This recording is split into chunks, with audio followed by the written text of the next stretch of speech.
Sir John Whittingdale. Thank you, Madam Deputy Speaker. It's a pleasure to take part in this debate and indeed to echo what has been said by many members on both sides of the House. I think this debate is going to produce pretty much unanimity about the importance of our creative industries. And it's a particular pleasure to follow my honourable friend, the member for Gosport, my successor, but 3, I believe, as chairman of the Select Committee. And I'm going to particularly concentrate on 1 or 2 of the things she said.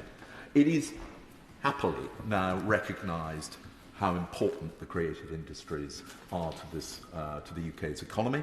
That has been something which I think has been growing awareness over a long period, ever since a separate government department was founded, the Department for National Heritage, which became the Department for Culture, Media and Sport. And the creative industries are something that the UK is extraordinarily good at. It's still the case that the best-selling music artist of all time, British, the Beatles, the best-selling author of all time, British, Agatha Christie. And now, today, when one goes to a Hollywood movie, the chances are it was made in Pinewood, even though that is not immediately obvious from what you see on the screen. That advertisements originate in this country, that publishing comes from this country, all of the things that the Minister and everybody else has highlighted. It is the case, as the Minister himself said, that there is an ecosystem whereby our most successful commercial creative enterprises rely upon the subsidised sector and vice versa.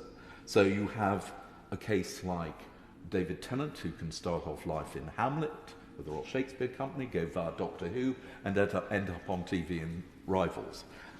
I've seen all 3. All 3 were highly enjoyable.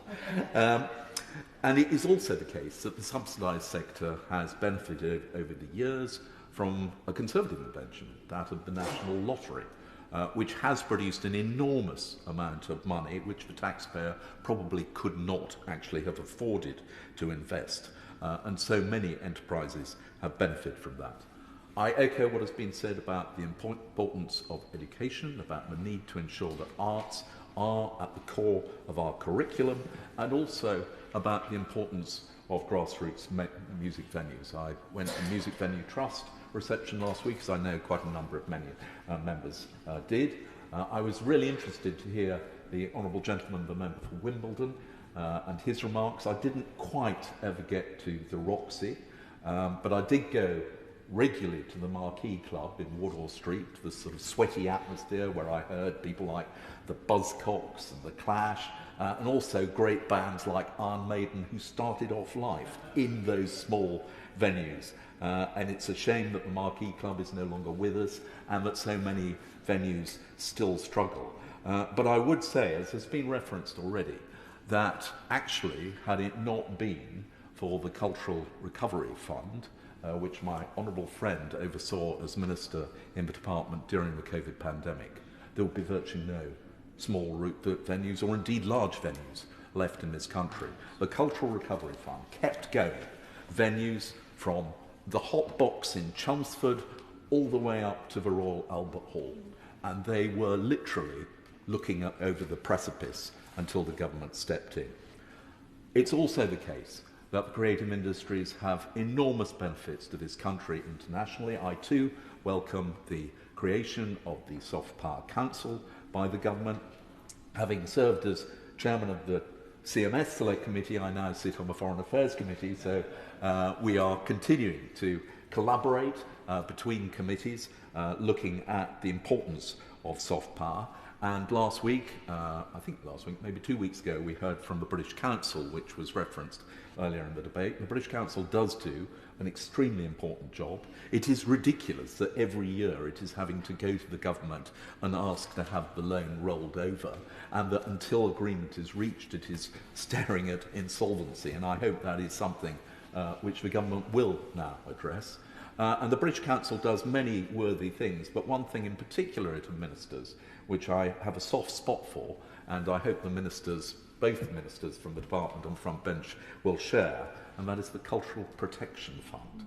Another initiative from this country where we use our world-beating expertise in places like the British Museum to help ensure that some of the world's greatest heritage is preserved, particularly when at risk of conflict. It is the case that it is becoming an increasingly competitive environment across the creative industries, and we need to recognise that. British music is still extraordinarily successful, but 2023 was the first year when, for the first time, as I say, there was no British artist in the top 10 best-selling artists across the world. 4 of the best-selling artists in the world in 2023 were Korean. And that shows where the markets are developing, South America too. So it's very important that we continue to give support to creative industries like the music industry through, for instance, the Music Exports Growth Scheme, which was something which was set up by the last government and which I know this government is continuing. And I would welcome that and hope that that will be maintained. But I do want to say a word, as has almost every single speaker in this debate so far, about copyright.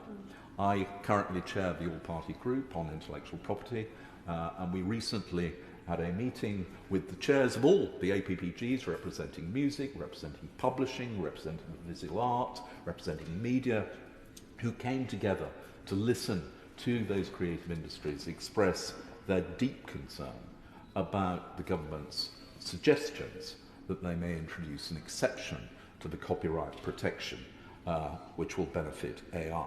Now, there are good things. Firstly, there are good things about AI. AI is not a threat to be beaten off. It can be of real value to creative industries. Companies like Universal Music are using AI, and it is a new technology which consumers will benefit from and those industries will benefit from. But at the same time, there also needs to be protection to ensure that intellectual property rights are not abused.